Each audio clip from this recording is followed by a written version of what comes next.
Mi ha molto colpito una considerazione di un politico certamente lucido e da cui mi attendo molto nei prossimi anni, che è Nino Bosco. Nino Bosco ha evidenziato suo malgrado la pochezza, cioè il nulla, realizzato da Alfano al governo a favore della città di Agrigento quando nel replicare a Zambuto si è appigliato alla vicenda dell'ospedale che non si è chiuso. Alfano si è impegnato per esempio per la vicenda dell'ospedale e non ha saputo indicare nulla altro.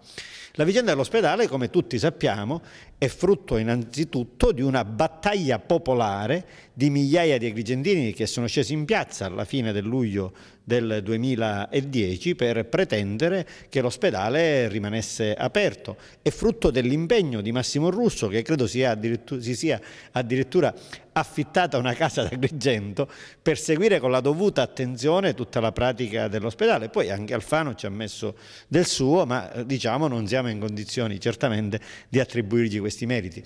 Direi che Alfano ha fatto nulla, non è stato neanche in condizione di farci restituire i famosi 6 milioni di euro della vicenda Saiseb, incamerati dal Ministero dei Lavori Pubblici grazie a un grave errore dell'avvocatura comunale ai tempi di piazza. Non ha fatto nulla per il carcere San Vito, non è riuscito a fare nulla per la palestra coperta di Villa Seta e sono vicende che riguardano il Ministero della Giustizia, quindi il bilancio è ampiamente negativo. Meno di quello che ha fatto Alfano non poteva fare, appunto, meno di zero non c'è nulla nelle cose della politica. Pure Zambuto negli ultimi tempi mi pare che abbia fatto pochino. Ha ragione Bosco quando lo accusa di essere un piagnucolone. Io vorrei che Zambuto fosse in grado di replicare agli alfaniani da un lato e al presidente Lombardo dall'altro, mettendo sul tappeto realmente, non a chiacchiere come abbiamo fatto fino a questo momento, i pacchi dei progetti che ha presentato alla Regione e allo Stato con i numeri dei protocolli, perché sia Lombardo da un lato che gli alfaniani dall'altro dicono che questi progetti non esistono e quindi una parte della incapacità mostrata dal governo nazionale è frutto, diciamo, della scarsa efficienza di Marco Zambuto.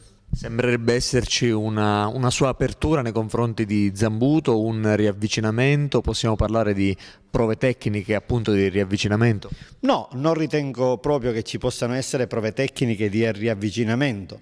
Nell'interesse della città, ovviamente, è utile prepararsi al ballottaggio a concludere le alleanze più fattive e importanti nell'interesse dei cittadini. Per quanto mi riguarda, la mia candidatura è sul campo e non è ritirabile.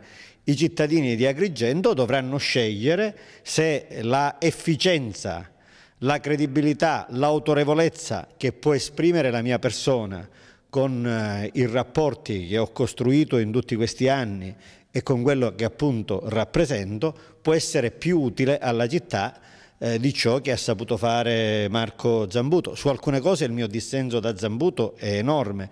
Tra i motivi dell'allontanamento da Marco vi è stato il mantenere in un posto chiave un assessore impresentabile come Rosalda Passarello e poi da ultimo nominare persone assolutamente dal mio punto di vista negative per i contenuti, per i trascorsi, per la storia, per i valori che rappresentano come Gramaglia e Sciortino. Quindi i margini per un'alleanza, quantomeno al primo turno, non ci sono. Poi al ballottaggio si sceglie, come si suol dire, il male peggiore, il male minore.